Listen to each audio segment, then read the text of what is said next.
Welcome to Concrete Block, your go-to source for in-depth analysis and unbiased reporting on the latest global events. I'm your host, Walter, and we're glad you're joining us today. As we dive into the world of international news, a significant development is unfolding between Russia and Ukraine. The two nations have been engaged in a protracted conflict, with diplomatic efforts to end the fighting gaining momentum in recent months. According to reports, Russia has proposed new talks with Ukraine, scheduled to take place on June 2nd in Istanbul. The meeting aims to present a Russian memorandum outlining its peace terms, which will be discussed by the Ukrainian delegation. Ukrainian officials have stated that they need to review the proposal before the meeting to ensure it yields concrete results. The country's defense minister, Rustem Umerov, emphasized that diplomacy must be substantive and that Ukraine has already submitted its peace terms to Russia. This exchange highlights the complexities of the negotiations, with both sides seeking to find common ground while maintaining their respective positions.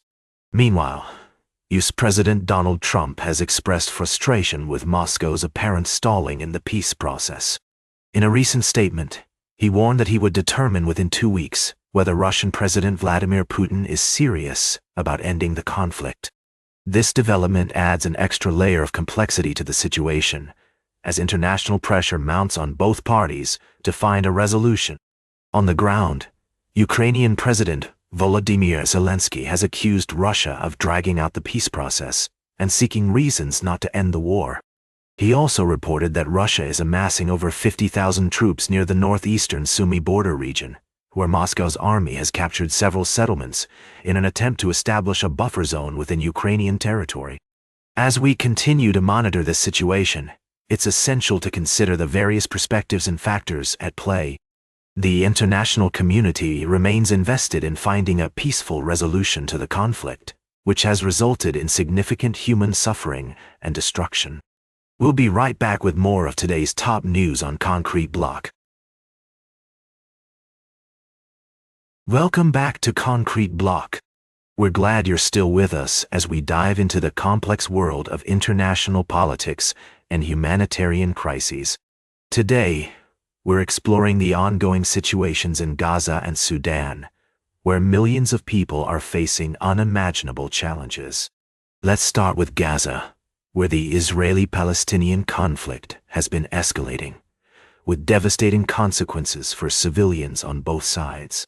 The recent proposal by former US President Donald Trump to have the US take over Gaza has been widely criticized, and many argue that it's unrealistic and unhelpful. In fact, Daniel Shapiro, a distinguished fellow at the Atlantic Council and former US ambassador to Israel, has suggested that Trump should abandon this plan and instead work towards a ceasefire that releases all hostages and involves Arab states in finding a solution. Meanwhile, in Sudan, the humanitarian crisis is deepening, with over 12 million people displaced and 500,000 Palestinians facing starvation. Martin Griffiths, the former UN lead humanitarian official, has emphasized the need for international cooperation to address these crises. He suggests that the world can still do more to support those affected, from providing aid to helping to find long-term solutions to these conflicts. It's clear that both of these situations are complex and multifaceted, with no easy answers. However, by listening to experts like Shapiro and Griffiths, we can gain a deeper understanding of the issues at play and the potential ways forward. As we continue to follow these stories, it's essential to remain fair and balanced in our analysis, acknowledging the perspectives and concerns of all parties involved. As we move forward, it's crucial to recognize that these crises are not just distant problems, but have real-world implications for global stability and security. By staying informed and engaged, we can play a role in promoting peace, understanding, and humanitarian support. Stay tuned for our final story of the day, right here on Concrete Block. Welcome back to Concrete Block. We're wrapping up today's show with a look at the ongoing developments in the Middle East, specifically the negotiations between the United States and Iran over Tehran's nuclear program. As we've been following this story, it appears that there may be some movement towards a potential agreement. According to reports from Iranian official sources, Tehran is willing to halt uranium enrichment for a year, ship part of its highly enriched stock abroad, or convert it into fuel plates for civilian nuclear purposes, in exchange for the U.S. releasing frozen Iranian funds and recognizing Iranian for civilian use. This proposed arrangement comes after 5 rounds of talks between Iranian Foreign Minister Abbas Araqi and Trump's Middle East envoy Steve Witkoff. While there are still significant gaps to bridge, particularly on the issue of enrichment, which the U.S. views as a potential pathway to developing nuclear bombs, these reports suggest that both sides may be looking for ways to diffuse tensions.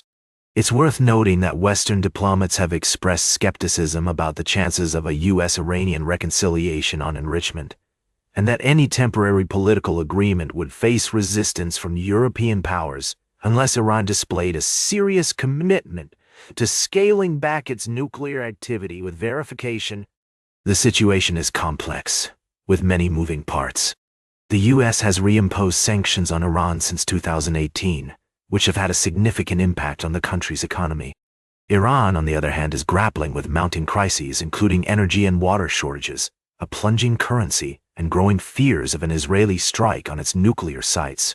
As we consider this story, it's essential to approach it with nuance and understanding of the multiple perspectives involved.